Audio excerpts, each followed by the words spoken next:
This week on the Shameless Podcast. The first thing that I think about when the word teamwork comes in is sport. I knew you were going to say that. Yeah. I even wanted to cut you and say sports, but then I was like, that's not proper podcast etiquette. Correct. In rugby, you've got 15 players on the field. Mm-hmm. It seems like the most unorganized thing, but every single person has their role to play. When someone says teamwork makes the dream work, usually you're in a team because you want to achieve something. Okay. If you think of the levels of team, you have forming, storming, norming, then performing, right? So once you're not that performing space, you're assuming that you're not actually achieving what you had dreamed about. And so how big of an impact does a community play towards teamwork? It takes a village To raise a child, a leader, a man. I think it's a man. woman, Okay. whatever. It takes time. Yeah. And I feel that a large portion of teamwork is the coordination of the team. So everybody has to play their part in order for the whole thing to really work out. Very early on in my career, I had a wonderful opportunity working on a very high level project. And I found that I kept making more mistakes, not small, like huge mistakes. And when my supervisor would then review, he would be like, what's this? And I'd be looking at it, I'd be like, what is that? And I think I would get frustrated around it. But the biggest thing that I felt actually was I didn't feel like I was enough. Like I didn't feel like I belonged. I didn't feel like I could contribute. I felt less and less of a person in that space over time. Sometimes we are afraid to do something. You fear shame. I don't want shame. We're trying to break that burden by sharing stories of courage, resilience, and we want to be able to celebrate your story. Shameless. My name is Dzikamai Gangaidzo, and I am the host of the Shameless Podcast. Thank you so much for joining. Today we've got Nono Bokete. And who are you? I'm still his boss, but you can refer to me as the Chief Ambassador of Transformation Leader, an online e-learning platform for all things around transformation leader.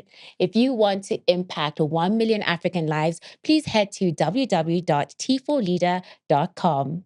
And that's how you do it. Anyways, I don't know why the violence is happening on a Tuesday.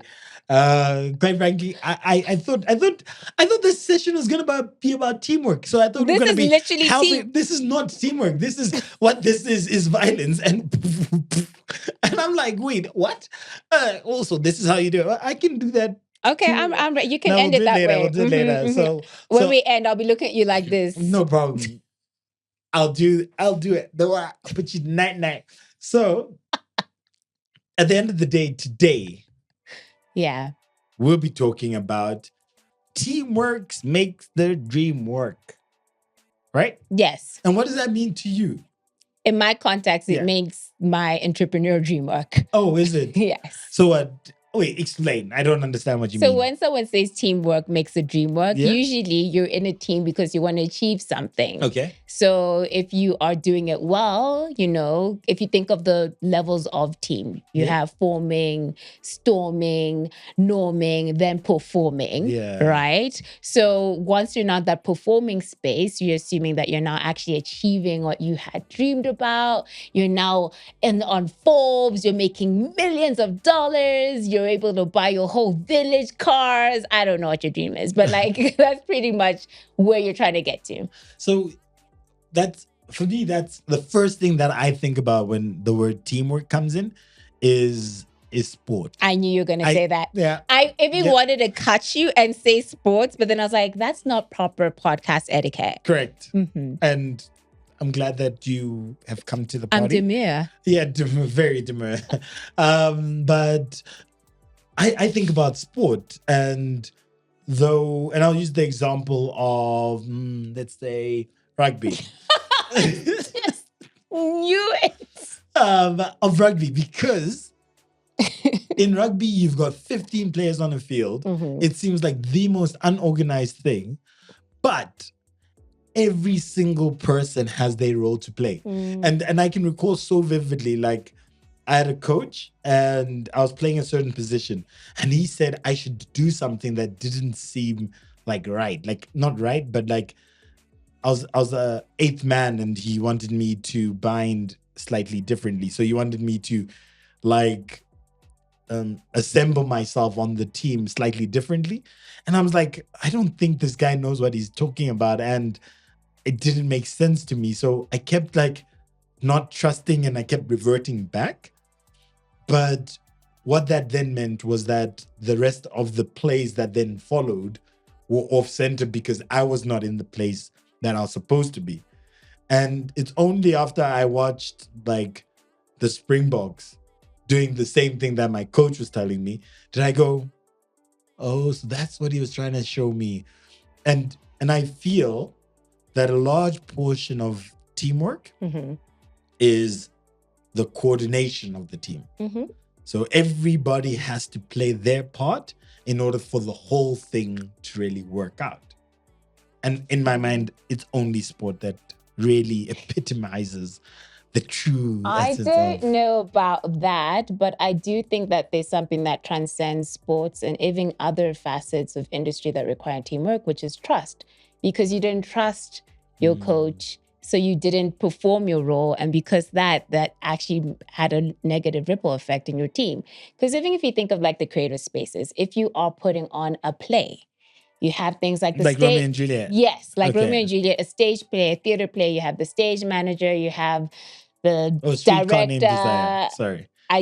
Whatever play you want it to be. Yeah, screw. But essentially, you have roles in that also require the lighting person, the actors on the stage, the people who put the costumes on those actors so that they can look more the role, the makeup person who's gonna make that gory thing look really gory so you believe that, they really got cut or whatever the case may be. So that is also a form of teamwork, even though it's not in the context of sport. And even in an organization, you have, if it's a highly functioning organization that is healthy, you'll have the leader that is supposed to have the vision where you're trying to go. You're going to have the people going to execute. So if it's like soccer, who's going to be your striker, who's going to be your midfielder, who's going to be your goalie. And you want to play to people's strengths in that context. So, and then if we were to use in an organization and the idea of playing to people's strengths. Yeah. How do I recognize my own strengths, and then how do I try to make sure that I am playing to my strengths? What have you found maybe works best in that space? Okay, so on Transformation Leader, when you go to the course of self-leadership, we actually do assessments so that we understand not only what are your strengths and weaknesses, but what are your personality strengths and weaknesses. Fair enough. Because there's no point in me like, oh, I like drawing. Okay, but what does that mean in the context of maybe an organization that needs to understand, okay, highly creative, needs small, minimal tasks to complete because can be distracted easily. Can be, because that's how it actually comes out. And what you find is that that's a really good starting base. But what I would recommend is that when you do the personality test on Transformation Leader, don't look at that as though it's the end all and be all, because you're all facets of the human experience. There are instances where you have to portray different elements of your personality more strongly, or even different elements of a personality. Because I think that when you look at those personalities, we use 16 personalities. You have all those 16 personalities in different contexts. Some of it very, very minute, some of it extremely big. And depending on what the environment requires, you might have to pull that out more. So I think that understanding that allows you to actually play in your strengths. And don't forget, an organization is a living thing. So maybe you now are employed as the business administrator who's taking care of front desk. And then you find that your strength is actually individual contributor type strengths, and you're not actually supposed to be, collaborating to multiple people. You feel drained. It doesn't mean because that's not your strength, your organization is going to go, oh, okay, cool, we'll give you this role. It doesn't necessarily work that way. You might have to finesse to get into that position. And sometimes I feel as though there's a certain level of frustration that, as an individual, when you are in a space that actually is not necessarily complementing your strengths, that frustration of not really understanding why I'm going to go suck at this. That frustration of not understanding, I think, is a very big deterrent or big disadvantage. And I think the first step would be to understand that, okay, the reason why I'm probably facing or feeling like this is I'm not comfortable. I'm not comfortable because of 1, 2, 3 things. And therefore, I might be able to break down small elements of tasks or exercises that allow me to be a bit more comfortable, to be able to train myself to be a bit better, because you don't necessarily always have the control of changing. You have to then appreciate what your strengths are, know that you're not worthless or useless, even though you feel like that at times. But then you then go, in order for me to be a bit better, these elements of my personality, these elements of my strengths or weaknesses are the things that are making me so uncomfortable. And when you appreciate that, then you can start the journey of becoming maybe a little bit more comfortable. Yeah, I definitely agree. And I think in the inverse of that, so if you're looking at leading others, where we talk as well about teamwork, but in the context of a leader leading a team, it's quite important to actually understand the strengths and weaknesses of your team. That's why you kind of have to have, your pulse to the point type thing, because what I've even found running my own team is I would be so frustrated with certain team members because they just weren't performing the way that I was expecting. They weren't meeting the expectations. And realizing that this wasn't their strength. So they're even more frustrated, feeling, more insecure. I'm getting more frustrated because I'm not getting what I want. And then having the ability to actually change the role. It's not always going to be that way. But I think that if there's an opportunity to, and I do that a lot, like I look at my team on a quarterly basis to go, are they still ideal for this role? Or as we hire more people, should I, is this an opportunity to change it up so that someone can really flourish?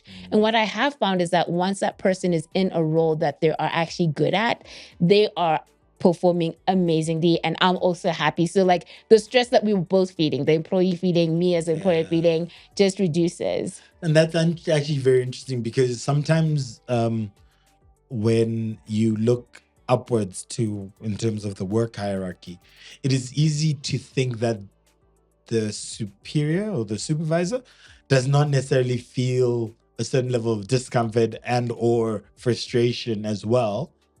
And you're both in a space where you're just trying to figure it out or trying to get through this place, and having that knowledge that both parties are actually in that battle. Teamwork. It's interesting. And I think one thing I wonder is, why do you have red glasses and red lipstick? Wait, what? No, I just want to break it up a little bit. Did you No, but why do you have red glasses and red lipstick? Because my glasses are literally red, and I decided to wear red lipstick to bring out my red glasses. Oh, okay. It didn't go as... It's a complimentary thing. Yeah. Okay. Because maybe, spicing it up. I look cool. How about that as an answer? Maybe I have some fashion sense. I wouldn't know anything about that. So I'm going to just accept it, and I'm going to go and shop for my own red glasses and red lipstick. No, red glasses. That's a real step. Okay, yeah. I don't know if red would, I'd maybe do a blue. A blue? Yeah, or maybe. Tan. But yeah, tan would actually look really good. So, just going back around teamwork, I'll share a story that I had. Very early on in my career, I had a wonderful opportunity working on a very high level project that, and I had to then present what we were working on, and I found that I kept making small mistakes, not small, huge mistakes. I kept messing up, leaving a zero or incorrect spellings or a whole bunch of stuff. And when my supervisor would then review, he would be like, what's this? And I'd be looking at it, I'd be like, what is that? And I think I would get frustrated around it. But the biggest thing that I felt actually was I didn't feel like I was enough. Like I didn't feel like I belonged. I didn't feel like I could contribute. I felt less and less of a person in that space over time. And why I bring this forward as an example, as an experience, is that the community that I had, or the people around me, became the crutch that I used in order to be able to not be crushed by that feeling. And that community, that support, really then meant that I could build upon not about the things that I wasn't good at. And I could have the support to build and the time to build. And I don't think that if I didn't get that support, would I have been able to flourish and start being able to be a lot better at paying attention to detail, at being able to review my work and having the tools or tips and things that I need in order to get to that place, because I was just in a spiral that then meant or made me feel like I was a lesser and lesser individual. And so when the question that I'm going to pose to you is, how big of an impact does a community play towards teamwork, towards support and growing the team? It takes a village To raise a child, a leader, a man. I think it's a man. woman, Okay. whatever. It takes time. Yeah. And the reason I say this is because I do think community or your work environment does play a role in that. And the fact around that is because I even think about my team, and I'm going to draw from what I'm experiencing on that. Because what happens is with the team, when you have a new hire, depending on the level that they're at, so are they, fresh from university? Have they had, 2-3 years work experience? Have they had more than 5 to 7 years work experience? Are they more experienced with, 10 plus years of experience? Because that's going to give you a very different sort of playbook to go by. And the reason I really love the story you shared about when you started your career, you were like not doing well with like mistakes and stuff. And I'm just like, I think everybody starts that way.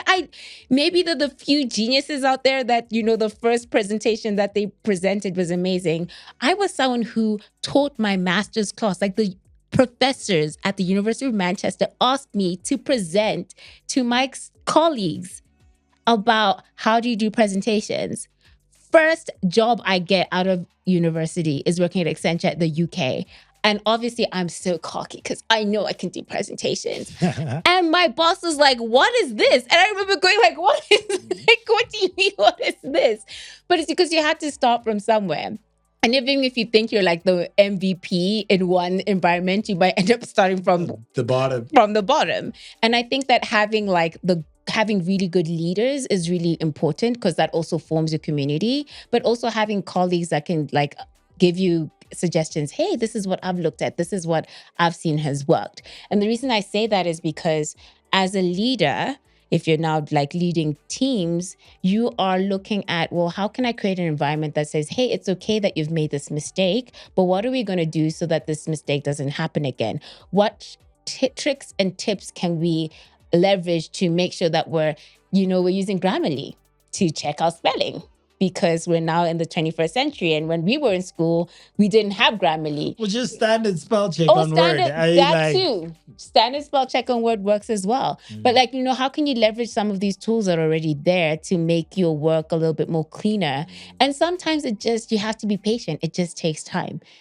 That's why at least I still really respect experience over just, I went to school and I have a PhD. So, you're in school for like 10 years, but have you actually worked with a business and gone through the strides with them? Because it's very different from what you read in the textbooks.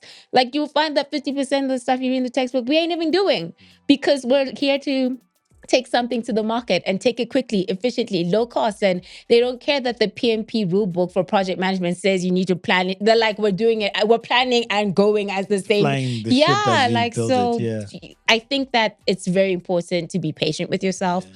I think it's in the sense of community, that's also extremely important.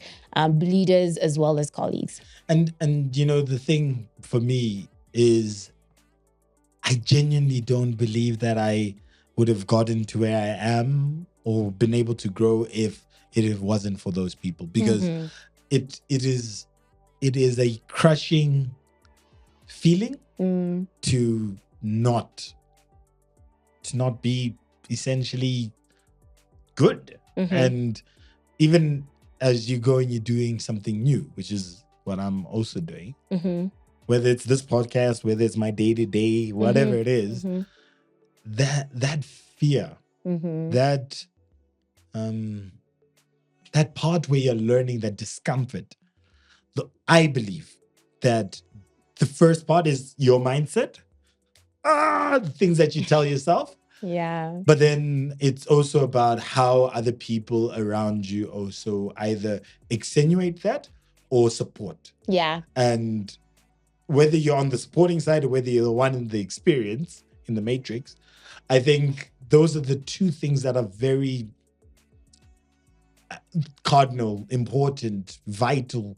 Like, it's just, I don't think like I can underplay a coach, mentor, everything in between. And so then yes, exactly. It talks about mentors and coaches and how they form a large part of your life. Yeah.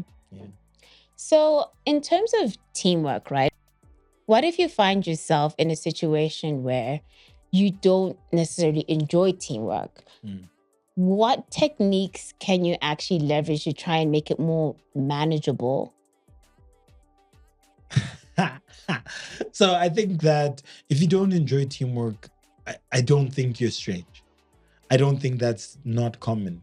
Sometimes it's the team members that you actually don't enjoy working with. But what I genuinely believe is keeping the end in mind. Like, why are you doing this? What are you trying to achieve? And you have to then play your part within the team. So I don't like leaving the house, being outside. But if it's required for the team, for me to meet them somewhere, I know the reason why I'm doing this is so that we can get a deliverable. And if I don't want to get that deliverable, I should question why I'm even sitting at that table or in that conversation. And I was having a conversation with somebody and they were telling me that they don't like really collaborating with people. Okay. And they were like, I hope it's no one I know. I'm joking. No. It's a safe space. It's a safe space. There's no reason to feel like you're being, because it's not you. I mean, no, I know it's not me, okay, but I mean, good. like, it's someone I know, meaning like my team members. It's not something you know. So they were talking about how they don't like collaborating. Yeah. They don't want to be in that space where there are new people around and they have to put themselves forward within a new space. And the response that I had was, you have to find the meaning as to why you're in that space. If you fail to find the meaning for you being in that space, the question should therefore be, should you be in that space? And about building your brand, challenging yourself about being able to work with this type of person. I believe that there's always something to gain through the different experiences that you have. Always learn. And so if you find that opportunity, that curiosity, that willingness to learn outside your comfort zone, then not only are you making yourself a better person, but you're enriching your life, your experiences, your understanding just by putting yourself out there and walking through what is the glass of life, the difficult, uncomfortable things that might cut you, but at the end, you know why you're doing it. So said simply, because I never say anything simply. I love the sound of my own voice, apparently. But is if you don't like being in team, toughen up. Understand why you're there, and deliver upon what brings you there, so that you can be a better person, contribute in a larger sense, and live a more full and wholesome life. The last question that I have. Go for it. And it's basically stemmed on the example you shared about being someone who played in rugby and, your coach did, and I was talking to you about trust. So trust versus performance. We talk about trust performance matrix and how if a team has high trust, they outperform teams that have low trust. But for someone who actually has no idea what that actually means, do you think that you could quickly just let us know, what does that actually mean? How does that look like? And how do you identify whether you're in a high trust environment or low trust environment? And then we can end this conversation. Cool. So I think that I'll start off with the definition of what trust is, in my view, right? Yeah. So if I'm going to be very simplistic about it, if I ask you to deliver upon something, if I ask you to complete 1, 2, or 3 things, or if I ask your opinion around something, my expectation is that you would have gone through every process and you would deliver not only quality, but on a timely manner. And so for me, it is always to ensure that the expectations are clear between the two, but you then deliver upon those expectations. That is what trust looks like to me. Mm-hmm. And people should be able to bank on you and know that you're going to deliver with good intent. So somebody might be able to deliver, but you always question, but why are they, what is it behind, what is in it for them? Nobody ever wants to be in a space where you're being second judged, second guessed, or secondly, nobody wants to be second guessing somebody else. Mm-hmm. So for me, the basic thing is deliver on time, deliver to quality, and deliver it with the right intentionality so that you're not being second guessed. Mm-hmm. And so with that, you then build upon what, in my view, is the ability for people to give you something and know that it's going to get sorted. Yeah. And when you do that, you are able to multiply. I'll give you this, I'll give you this, I'll give you this, and therefore you'll have 3 times the amount of work and output, because you're not having to over inspect and over supervise, micromanage. In the end, you allow for a larger level of performance because there are more people performing. Mm-hmm. As opposed to somebody who's a brilliant mind. Fantastic. However, nobody trusts them. Mm-hmm. What will happen is that the work will come, and then you'll start second guessing and going through, and the output is not necessarily there. You might remove certain things because you just don't trust what they've done. Alternatively, they could be a brilliant mind, and because the team doesn't trust them to stab them in the back to deliver something, that team cohesion basically breaks down. And now when as a team you're trying to deliver things, it's not actually being delivered. Now you have to step in as the manager because you're trying to relationships or whatnot. Mm-hmm. And so I'll give you an example. There was a task that I asked somebody to do, and we were working together. They deliver upon what it is, but they completely miss the point. So I give them feedback. And on giving them feedback, they go, well, I think I know what I'm supposed to do. And so I'm not going to actually accept any of your feedback. Okay. And I was like, wow, that is intense from my point of view as feedback. But I can only imagine from their point of view, they would have also been some form of that. Like what's going on, yeah. Exactly, right?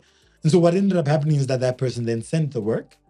And well, I wasn't necessarily 100% right, and they weren't necessarily 100% right. But what was produced and provided was 100% wrong. And so both of us had to suck it up and actually start looking to deliver something, and we had to redo everything. And so that cohesion that you're talking, that synchronization, that coordination between a team really falls apart if I look at you and your input and I go, well, screw you. And you look at me and you think, screw you. We're not winning. Yeah. We're just going backwards and having to do work 2 times over. And I think that's an example of something that not only frustrated me, but was a nugget of what teamwork, when it doesn't work, looks like. And how do you know you're in a low trust environment? When you that example that I gave you is exactly where you're being second guessed, or you're second guessing, when you're micromanaging, or you're really just you don't feel like you're a coordinated unit. Yeah. And then the question obviously becomes about how do you then get out of that? And for me, it's all about consistency, being able to have those small victories consistently, but also having those tough discussions so that you call a spade. I don't believe that you trust me. What is it that I can do that can make you trust me more? And then if they give you a lofty and a big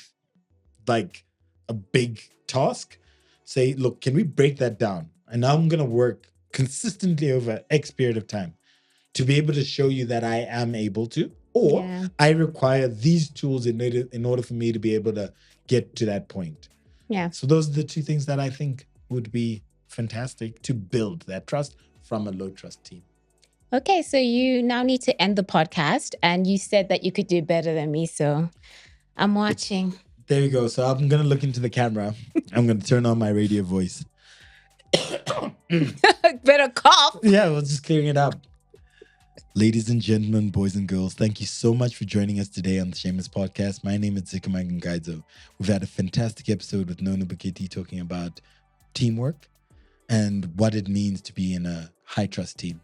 I trust everybody on the podcast and every one of our listeners have taken some valuable insights, and we look forward to seeing you next week.